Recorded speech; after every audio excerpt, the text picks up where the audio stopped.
Hello friends, मैं हूं मुस्कान सेन और आज के इस वीडियो में हम लुईस के एसिड बेस कॉन्सेप्ट की फुल स्टडी करेंगे और पियर्सन कॉन्सेप्ट की भी स्टडी करेंगे।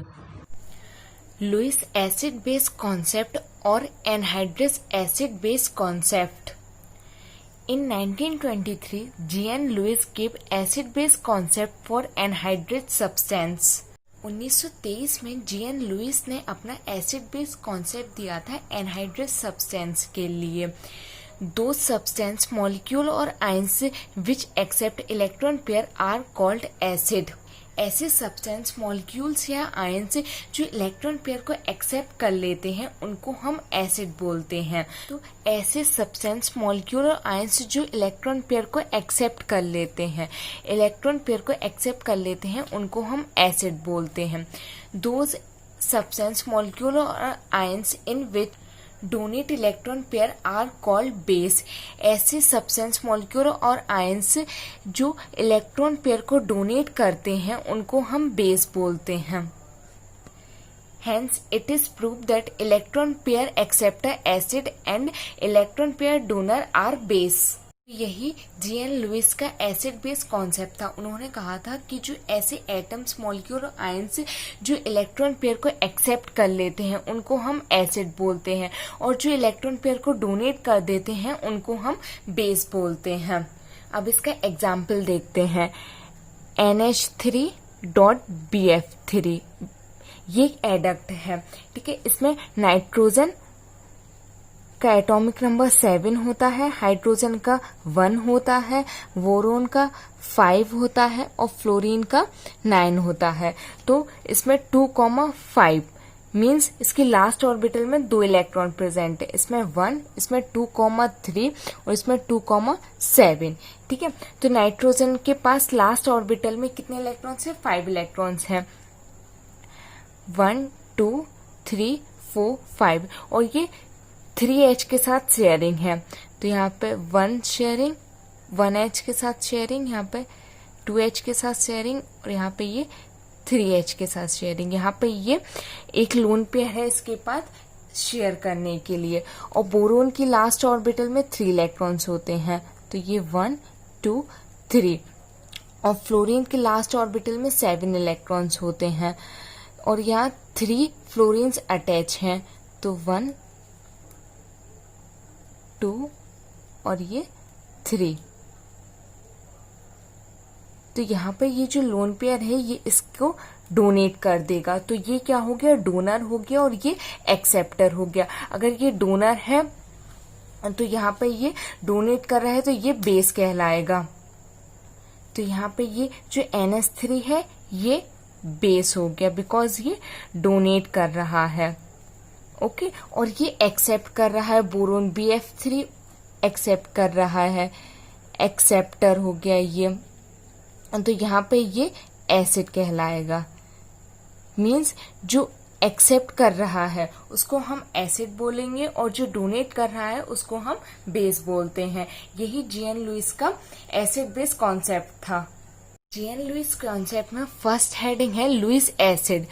Those compounds or molecules in which different electronegative atoms are present and associate through double bond or triple bond are Lewis acid। ऐसे compounds और molecules जिनमें different electronegative atoms present होते हैं और वो डबल बॉन्ड और triple bond से associate होते हैं, मीन्स जुड़े रहते हैं। तो ऐसे ही कंपाउंड्स और मॉलिक्यूल्स को हम लुइस एसिड बोलते हैं। यहाँ पे एग्जाम्पल दिया है CO2, SO2। यहाँ पे ये 2 डिफरेंट इलेक्ट्रोनेगेटिव एटम्स हैं जो डबल बॉन्ड के साथ एसोसिएट है, मीन्स जुड़े हुए हैं, इसलिए इनको हम लुइस एसिड कहेंगे। सेकेंड पॉइंट, इलेक्ट्रोपॉजिटिव आयंस और cations behave as Lewis acid. Electropositive ions means H पे पॉजिटिव चार्ज है तो ये इलेक्ट्रोपॉजिटिव आयन हो गया। ऐसे इलेक्ट्रोपॉजिटिव आयंस और कैटायंस लुइस एसिड के तरह बिहेव करते हैं after donate electron. Means electron donate करने के बाद किसी भी एटम पर पॉजिटिव चार्ज आ जाता है। जब किसी एटम पर पॉजिटिव चार्ज आ जाता है तो मीन्स वो इलेक्ट्रॉन डेफिशिएंट आयन या फिर एटम या कंपाउंड हो जाता है तो ये इलेक्ट्रॉन डेफिशिएंट हो गया है। जब ये इलेक्ट्रॉन डेफिशिएंट हो गया है तो ये लुईस एसिड की तरह बिहेव करेगा। ये लुईस एसिड की तरह बिहेव इसलिए करेगा क्योंकि जब ये इलेक्ट्रॉन डेफिशिएंट हो गया तो ये इलेक्ट्रॉन को एक्सेप्ट करेगा। जो इलेक्ट्रॉन एक्सेप्टर होते हैं वो एसिड की तरह बिहेव करते हैं, इसलिए ये सब जिन पे पॉजिटिव चार्ज है ये इलेक्ट्रो डेफिशिएंट आयंस हैं, तो ये लुईस एसिड की तरह बिहेव करेंगे। अब थर्ड पॉइंट देखते हैं। Those molecules, compounds or ions in which central atoms octane is not completely fulfilled are called Lewis acid। ऐसे मॉलिक्यूल्स, कंपाउंड्स और आयंस जिनके सेंट्रल एटम का ऑक्टेन कंप्लीटली फुलफिल नहीं होता है उनको भी लुईस एसिड कहते हैं। यहाँ पे एग्जाम्पल है BF3 AlCl3। अगर किसी एटम का सेंट्रल एटम का ऑक्टेन कंप्लीटली फुलफिल नहीं होगा तो वो इलेक्ट्रॉन को एक्सेप्ट करेगा। जब वो इलेक्ट्रॉन को एक्सेप्ट करेगा तो वो लुईस एसिड की तरह बिहेव करेगा। नेक्स्ट हेडिंग है लुईस बेस। इसमें फर्स्ट पॉइंट है इलेक्ट्रोनेगेटिव आयंस और anions behave as Lewis base. जो इलेक्ट्रोनेगेटिव आयंस होते हैं वो लुईस बेस की तरह बिहेव करते हैं। अब ये लुईस बेस की तरह बिहेव क्यों करते हैं? इसलिए ऐसा होता है क्योंकि इस पे नेगेटिव चार्ज है। नेगेटिव चार्ज का मतलब ये होता है कि इलेक्ट्रॉन रिच आयंस है, मीन्स इनके पास एक्स्ट्रा इलेक्ट्रॉन्स है, ये डोनेट कर सकते हैं और जब ये इलेक्ट्रॉन को डोनेट करेंगे तो ये लुईस बेस की तरह बिहेव करेंगे। इसलिए इलेक्ट्रोनेगेटिव आयंस और anions behave as Lewis base. इसमें सेकंड पॉइंट है सच कंपाउंड्स और molecules whose central atom octane is completely fulfilled are behave as Lewis base. ऐसे कंपाउंड्स और मॉलिक्यूल्स जिनके सेंट्रल एटम का ऑक्टेन कम्प्लीटली फुलफिल होता है वो लुईस बेस की तरह बिहेव करते हैं। क्योंकि अगर जैसे कि NH3 एग्जाम्पल में देख लो तो अगर इसका जो सेंट्रल एटम N नाइट्रोजन है ये कम्प्लीटली फुलफिल होगा तो ईजिली इलेक्ट्रॉन को शेयर कर पाएगा हाइड्रोजन के पास। अगर यहाँ पे ऑक्सीजन का ऑक्टेन कम्प्लीटली फुलफिल होगा तो ये इजिली शेयर कर पाएगा और एटम्स को। तो इसलिए ये इलेक्ट्रॉन को डोनेट करते हैं क्योंकि इनका जो ऑक्टेन है वो कम्प्लीटली फुलफिल होता है, इसलिए लुईस बेस की तरह बिहेव करते हैं। नेक्स्ट है application of Lewis acid and base. अब हम एडवांटेज देखते हैं लुईस एसिड बेस कॉन्सेप्ट के। इसमें फर्स्ट पॉइंट है with the help of this concept we can explain all such acid और base which are electron pair acceptor और electron pair donor. इस कॉन्सेप्ट की हेल्प से हम उन सभी एसिड बेस को एक्सप्लेन कर सकते हैं जो इलेक्ट्रॉन पेयर को एक्सेप्ट करते हैं या इलेक्ट्रॉन पेयर को डोनेट करते हैं। सेकेंड पॉइंट है in this concept we can explain acid और बेस सेपरेटली। इस कॉन्सेप्ट में हम एसिड और बेस को सेपरेटली एक्सप्लेन कर सकते हैं, मीन्स एसिड को अलग से एक्सप्लेन कर सकते हैं कि ये एटम्स आयंस एसिड होते हैं और ये बेस होते हैं, तो हम इनको सेपरेटली एक्सप्लेन कर सकते हैं इस कॉन्सेप्ट की हेल्प से। थर्ड पॉइंट है there is no requirement of any medium in this concept to explain acid and base. इस कॉन्सेप्ट में हमें कोई भी रिक्वायरमेंट नहीं होती है किसी मीडियम की, किसी सॉल्वेंट की एसिड बेस को एक्सप्लेन करने के लिए। यहाँ पे जो एक्सेप्ट करते हैं उनको हम एसिड बोलते हैं और जो इलेक्ट्रॉन पेयर को डोनेट करते हैं उनको हम बेस बोलते हैं। तो यहाँ पे किसी भी मीडियम की हमको ज़रूरत नहीं होती है इस कॉन्सेप्ट को एक्सप्लेन करने के लिए एसिड बेस को। तो ये एडवांटेज है लुईस एसिड बेस कॉन्सेप्ट्स के। अब हम इसकी लिमिटेशंस देखते हैं। Limitations of Lewis acid base concept. तो इसमें फर्स्ट पॉइंट है through this concept we can not confirm the relative strength of acid and base.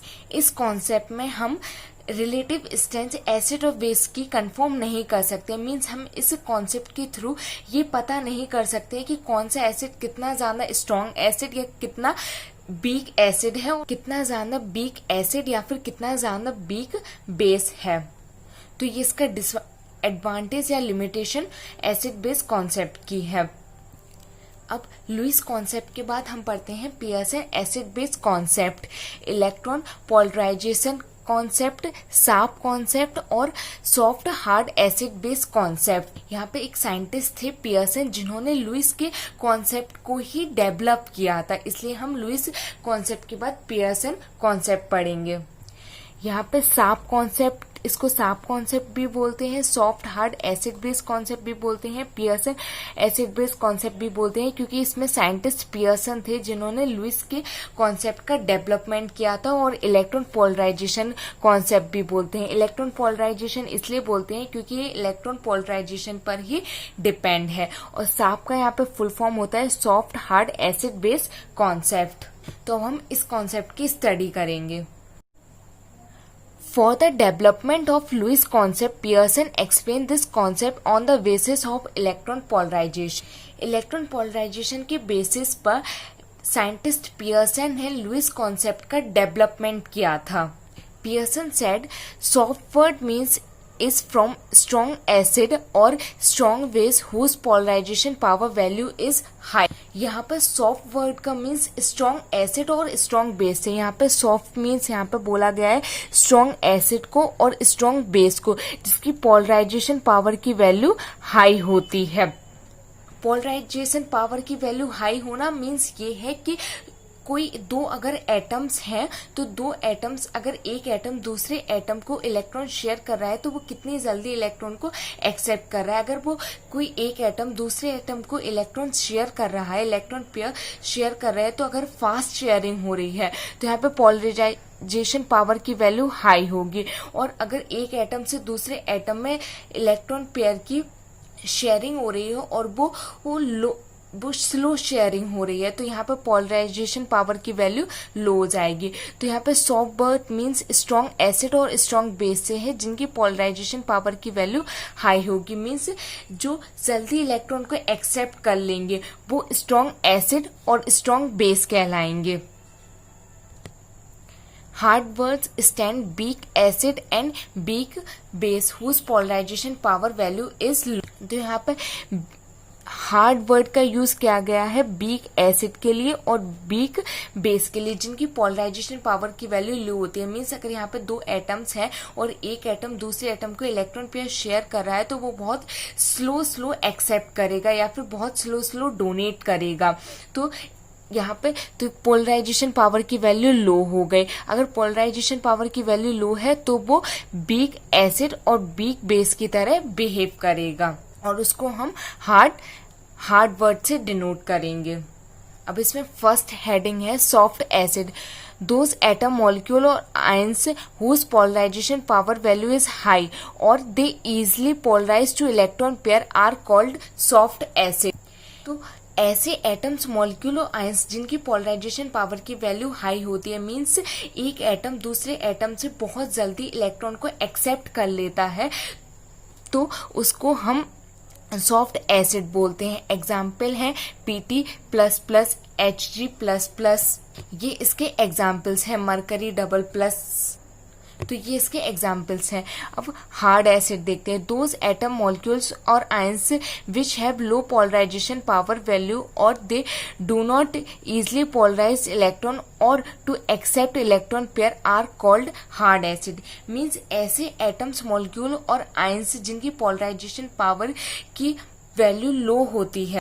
अगर एक एटम दूसरे एटम से इलेक्ट्रॉन को एक्सेप्ट कर रहा है तो बहुत स्लो इलेक्ट्रॉन पेयर को एक्सेप्ट करेगा। जब वो स्लो इलेक्ट्रॉन पेयर को एक्सेप्ट करेगा तो पोलराइजेशन पावर की वैल्यू लो हो जाएगी। अगर पोलराइजेशन पावर की वैल्यू लो हो जाएगी तो वो हार्ड एसिड की तरह बिहेव करेंगे, जैसे कि lithium plus charge, sodium plus charge, etc। Next heading है soft base. Those atom molecule और ions which have high value of polarisation power they can easily donate their electron pair are called soft base. ऐसे atoms molecule और ions जिनकी polarisation power की value high होती है, they easily donate their electron pair, तो ये easily अपने electron pair को डोनेट कर देते हैं, तो उनको हम सॉफ्ट बेस बोलते हैं। मीन्स स्ट्रॉन्ग बेस होंगे ये, जैसे कि H2S, Li-, Br-, etc।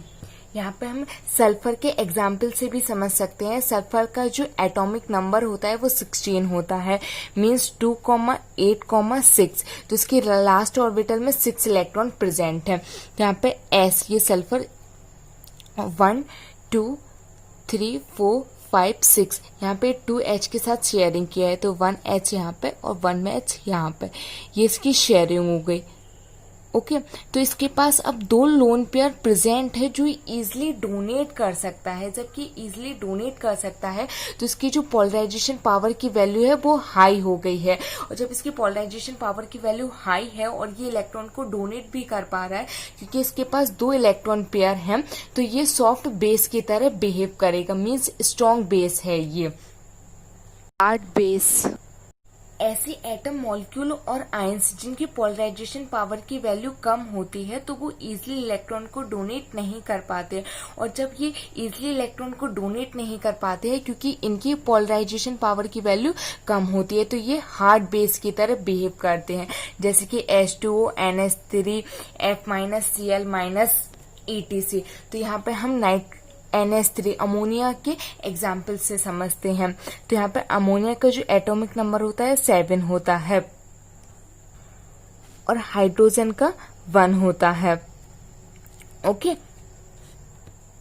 यहाँ पे 2,5, तो इसकी लास्ट ऑर्बिटल में 5 इलेक्ट्रॉन्स प्रेजेंट है, तो यहाँ पे ये 1 2 3 4 5 और ये 3 हाइड्रोजन की जो शेयरिंग की है, तो 1 हाइड्रोजन, 2 हाइड्रोजन और ये 3 हाइड्रोजन, यहाँ पे इसने शेयरिंग की हुई है। तो इसके पास सिर्फ एक लोन पेयर है जो ये शेयर कर सकती है। नाइट्रोजन के पास ओनली एक लोन पेयर है शेयर करने के लिए, जबकि यहाँ पे सल्फर के पास 2 लोन पेयर थे शेयर करने के लिए। तो ये soft base means strong base होगा, और इसके पास सिर्फ एक ही लोन पेयर है शेयर करने के लिए, मीन्स ये हार्ड बेस या फिर ये कह सकते हैं कि वीक बेस होगा। नेक्स्ट है एप्लीकेशन ऑफ साप कॉन्सेप्ट। अब हम इसके एप्लीकेशंस मीन्स एडवांटेज देखते हैं साप कॉन्सेप्ट्स के।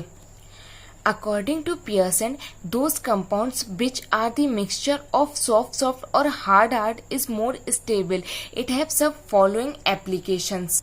अकॉर्डिंग टू पियर्सन, इस कॉन्सेप्ट में अगर सॉफ्ट और हार्ड का मिक्सचर होगा तो वो स्टेबल होगा, वो ज्यादा स्टेबल होगा।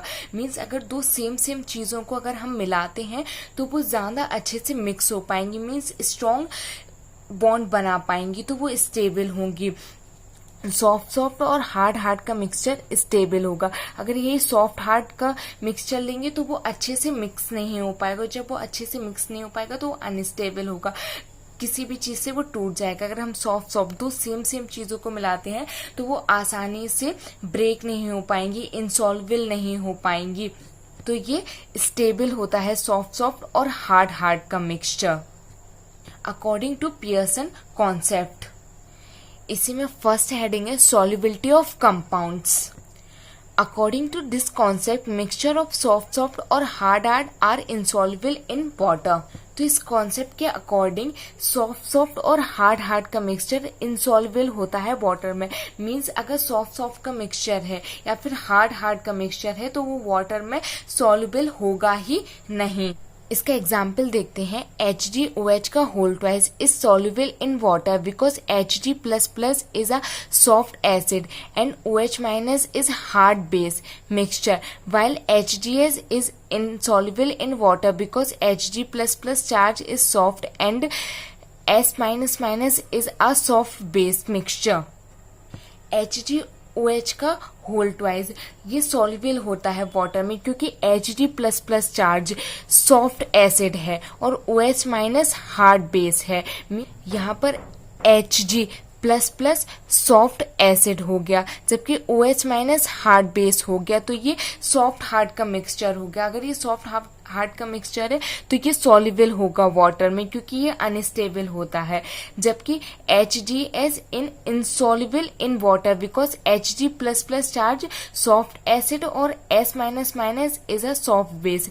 Hg++ क्या है, सॉफ्ट एसिड है और S- भी सॉफ्ट बेस है। ये दोनों ही सॉफ्ट हैं, तो इनका जो मिक्सचर होगा वो वाटर में इनसॉल्युबल होगा क्योंकि इनका जो मिक्सचर होगा वो स्टेबल होगा, जबकि इनका जो मिक्सचर है वो अनस्टेबल होगा। क्योंकि यहाँ पे सॉफ्ट का मिक्सचर हो रहा है और यहाँ पे सॉफ्ट हार्ड का मिक्सचर हो रहा है। यहाँ पर Hg++ एंड OH माइनस। ये क्या होगा, ये अनस्टेबल होगा, अनस्टेबल होगा क्योंकि ये सॉफ्ट एसिड है और ये हार्ड बेस है। ठीक है, तो ये क्या हो गया, अनस्टेबल हो गया। जबकि यहाँ पे Hg plus plus and S minus minus, ये क्या है, सॉफ्ट एसिड है और ये सॉफ्ट बेस है। यहाँ पे सॉफ्ट सॉफ्ट का मिक्सचर हो गया तो ये क्या हो जाएगा, स्टेबल हो जाएगा। ठीक है, तो ये स्टेबल होगा और ये अनस्टेबल होगा। नेक्स्ट पॉइंट है solubility of complex. Those complex which are the mixture of soft और hard are insoluble in water. जैसे यहाँ फर्स्ट एडिंग में कंपाउंड्स के लिए था कि अगर सॉफ्ट या हार्ड का मिक्सचर होगा तो वो इंसॉल्युबल होगा, वैसे ही यहाँ पर कॉम्प्लेक्स के लिए है। अगर कॉम्प्लेक्स को हम सॉफ्ट का मिक्सचर लें या फिर हार्ड का मिक्सचर लें तो वो इंसॉल्युबल होगा वाटर में, क्योंकि अगर सॉफ्ट का मिक्सचर है तो वो स्ट्रॉन्ग मिक्सचर होगा, या फिर हार्ड का मिक्सचर है तो वो भी एक स्ट्रॉन्ग मिक्सचर होगा जो वाटर में सॉल्युबल नहीं होगा, इनसॉल्युबल इन वाटर। तब यहाँ पर एग्जाम्पल देखते हैं। AgI2 minus complex ion is insoluble in water because Hg plus is soft acid and I minus is soft base mixture, while AgF2 complex ion will be soluble in water because Ag plus soft acid and F minus is a hard base mixture. तो यहाँ पे जो AgI2 minus complex है ये insoluble होगा water में। ये insoluble इसलिए होगा क्योंकि Ag प्लस जो है वो सॉफ्ट एसिड है और I माइनस, इसमें जो I माइनस है वो सॉफ्ट बेस है। ये सॉफ्ट एसिड है और ये सॉफ्ट बेस है, तो ये स्ट्रॉन्ग मिक्सचर हो गया। और अगर ये स्ट्रॉन्ग मिक्सचर है तो ये इनसॉल्युबल होगा वाटर में। जबकि AgF2 complex ion will be soluble in water, ये सॉल्युबल है वाटर में। क्यों है, क्योंकि Ag plus plus soft acid हो गया और F माइनस हार्ड बेस हो गया, तो ये सॉफ्ट हार्ड का मिक्सचर हो गया, तो ये स्ट्रॉन्ग मिक्सचर नहीं है। और जब ये स्ट्रॉन्ग मिक्सचर नहीं है तो ये सॉल्युबल हो जाएगा वाटर में, मीन्स ये घुल जाएगा वाटर में। बट ये जो कॉम्प्लेक्स है ये वाटर में सॉल्युबल नहीं होगा। यहाँ पे देखते हैं Ag पॉजिटिव और I minus and Ag plus क्या है, सॉफ्ट एसिड, I माइनस क्या है, सॉफ्ट बेस। अगर ये सॉफ्ट है ये भी सॉफ्ट है, मीन्स स्ट्रॉन्ग मिक्सचर हो गया। और जब ये स्ट्रॉन्ग मिक्सचर हो गया तो ये स्टेबल हो गया। स्टेबल हो गया मीन्स इनसॉल्युबल इन वाटर, ये वाटर में सॉल्युबल नहीं होगा। अब यहाँ पे Ag प्लस और F माइनस है, तो यहाँ पे ये क्या है, ये तो स्ट्रॉन्ग एसिड है बट ये हार्ड बेस है, मीन्स वीक बेस है। तो यहाँ पे सॉफ्ट हार्ड का मिक्सचर हो गया। अगर ये सॉफ्ट हार्ड का मिक्सचर हो गया तो ये सॉल्युबल हो जाएगा वाटर में, क्योंकि ये अनस्टेबल है। अनस्टेबल जो होता है वो वीक होता है, जो स्टेबल होता है वो स्ट्रॉन्ग होता है। अगर ये स्ट्रॉन्ग है तो ये वाटर में सॉल्युबल नहीं होगा, ये अनस्टेबल है तो ये वाटर में सॉल्युबल होगा। ओके, नेक्स्ट है possibility of a chemical reaction. Those chemical reaction which are the mixture of soft hard or hard soft as easily possible. ऐसी chemical reaction जो soft hard और हार्ड सॉफ्ट का mixture होता है वो easily possible हो जाती हैं। यहाँ पे सॉफ्ट हार्ड का मिक्सचर चाहिए या हार्ड सॉफ्ट का मिक्सचर चाहिए तो वो इजिली पॉसिबल हो जाती है रिएक्शंस। यहाँ पे हम एग्जाम्पल देखते हैं। CSF and LiI reaction will be possible because it is a mixture of soft hard और hard soft। यहाँ पे CSF और LiI की रिएक्शन पॉसिबल होगी क्योंकि ये सॉफ्ट हार्ड और हार्ड सॉफ्ट का मिक्सचर है। रिएक्शन क्या होगी, यहाँ पे ये रिएक्शन होगी CSF प्लस LiI। ठीक है, तो ये रिएक्शन करेंगे तो ये बनाएंगे CSI प्लस LiF। ओके, तो यहाँ पे जो CS है ये सॉफ्ट एसिड है, और यहाँ पे जो F है ये हार्ड बेस है, ठीक है। और यहाँ पे ये Li है ये हार्ड एसिड है, और यहाँ पे ये I है ये सॉफ्ट बेस है। तो ये सॉफ्ट हार्ड, हार्ड सॉफ्ट का मिक्सचर हो गया, ठीक है। तो ये बनाएगा यहाँ पे ये सॉफ्ट CS सॉफ्ट एसिड है, और ये Li सॉफ्ट बेस है, ठीक है। यहाँ पे ये Li हार्ड एसिड है, और यहाँ पे ये F हार्ड बेस है।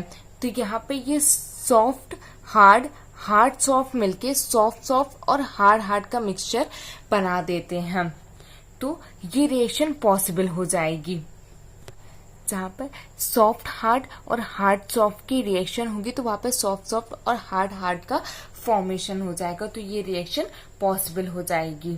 नेक्स्ट है लिमिटेशंस ऑफ साप कॉन्सेप्ट, मीन्स अब इसके डिसएडवांटेज या फिर लिमिटेशन देखते हैं साप कॉन्सेप्ट या पियर्सन कॉन्सेप्ट के। तो Pearson did not give the mathematical और practical formula to confirm the relative strength of acid base. Pearson ने कोई मैथमेटिकल फॉर्मूला या फिर कोई प्रैक्टिकल फॉर्मूला नहीं दिया था एसिड बेस की रिलेटिव स्ट्रेंथ को कंफर्म करने के लिए। मीन्स हमारे यहाँ पर कोई भी ऐसा मैथमेटिकल फॉर्मूला या फिर प्रैक्टिकल फॉर्मूला नहीं है एसिड बेस को रिलेटिव स्ट्रेंथ मीन्स ये जानने के लिए कि कौन सा एसिड कितना ज्यादा स्ट्रॉन्ग या फिर कितना ज्यादा वीक होगा। ऐसी कोई पर्टिकुलर फिक्स वैल्यू के लिए कोई मैथमेटिकल फॉर्मूला या फिर प्रैक्टिकल फॉर्मूला नहीं दिया था।